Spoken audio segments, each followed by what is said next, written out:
So I'm here today with Ron Rollins, and we're in your studio. You are. This is great. Thank you for this. Yeah, I'm so glad you're participating with us in this activity in the auction. It's an honor to be asked. Thank you. I want to talk to you about your work.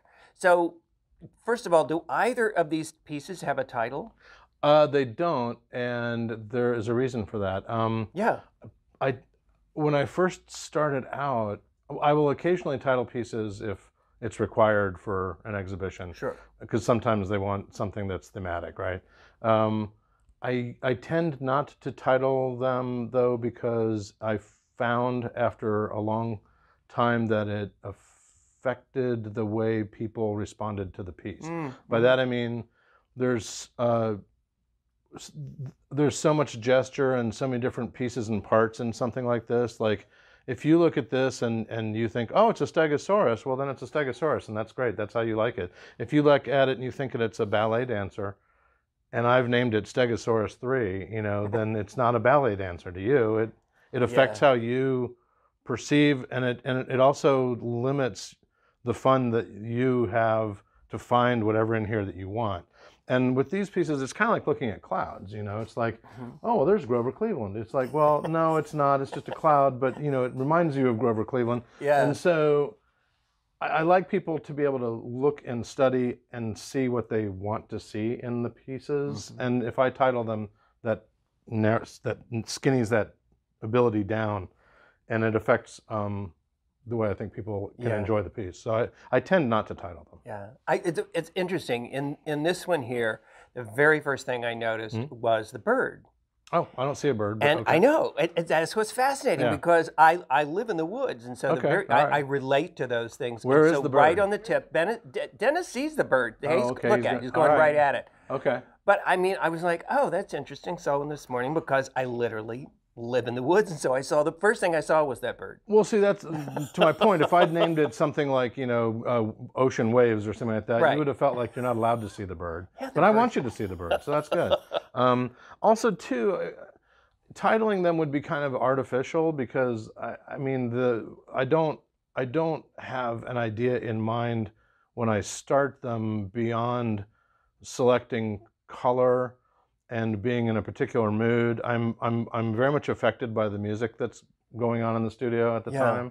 Some people are like, oh, you must play a lot of angry music. It's like, no, usually it's Dvorak, you know. I mean, so usually it's just, I mean, we listen to a lot of stuff. You come in the studio, you'll get anything from Run the Jewels to Taylor Swift to, you know, Beethoven, but it's just kind of like a very fast gestural, I don't want to say an explosion, but just a very fast gestural projection of mood and color and feeling onto the canvas. So there's not just a lot of action on the canvas. There's a lot of action getting it on the canvas. Yeah, there is actually. I tend to, I do use some brushes, house painting brushes. Sure. And I've got some beautiful fine art brushes. I just got this at Hugh House down in St. Anselm. All right, we have a art store in downtown Dayton again. Oh boy. That's great. Yeah. I'm one of those people that still misses McAllister's. Terrible. No, you're not the only one. But I paint with a trowel usually. I get these. Get these at the hardware store for $4. Palette knives tend to break very easily. They're made to break, I think. Kind of like pencils are made to break, you know. I use them, but not very often. It took me a while to find these mortar trowels because with these you can scratch. Oh yeah. I got to get rid of that now. You can do all kinds of things. You can sweep. You can put paint along here and throw. Yeah. I tend to use some. I usually paint with these. Mostly acrylic. All acrylic because the way I paint, oil takes too long to dry. It does take. And it's smelly and I don't like messing with the thinners and stuff. I started off with oil. And then it was like 6 months later, I had oil paintings that were still sticky. Yes, you know, and I'm like, storage is an issue. I need to be able to stack them up quickly and move them around. And I get now you can make acrylic look more like oil with, you know, different kinds of gels and medium thickeners that thicken them and There's a lot of that in here. Yep.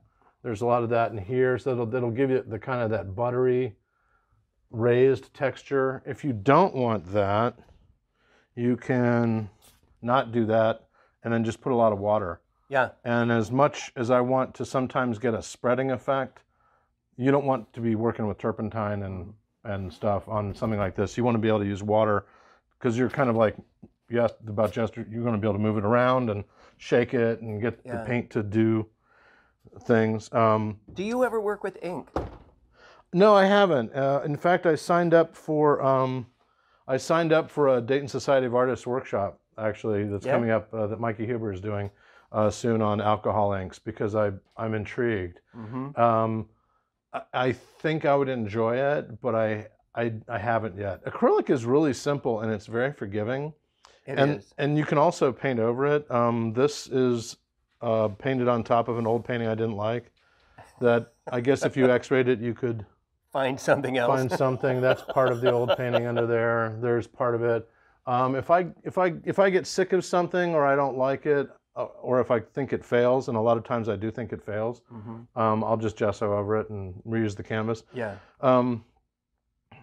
So, yeah, there's a lot of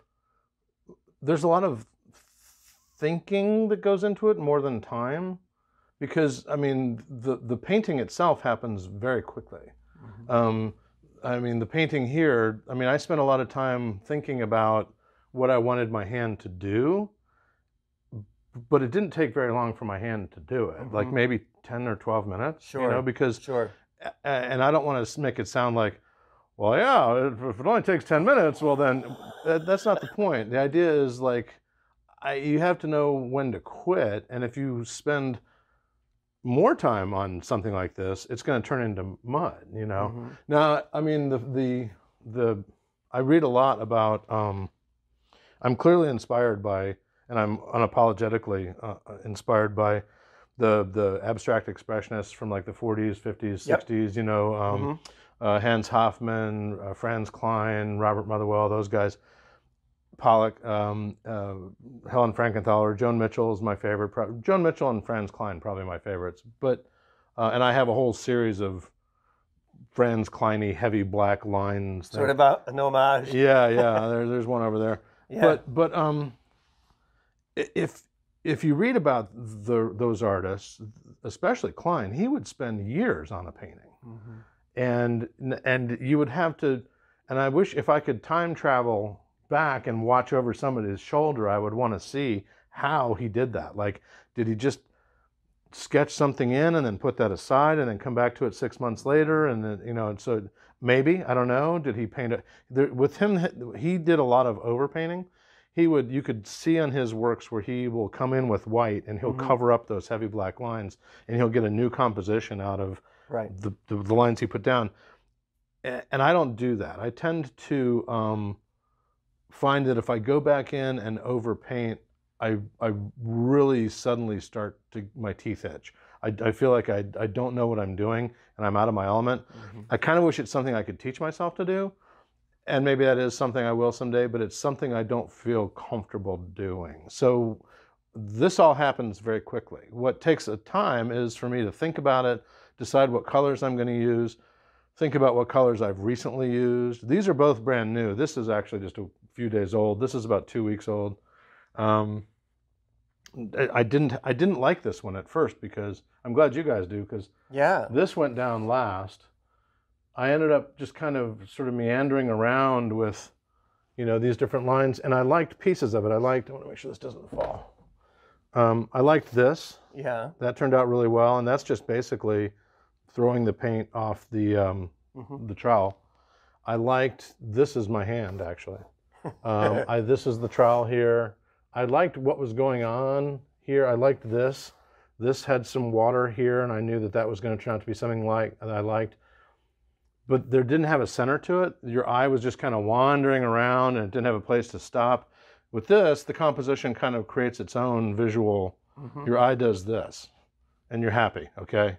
It didn't do it here because this was kind of like flying in all different directions. And Terry Welker, my studio partner, who often looks over and goes, "What the hell are you doing over there?"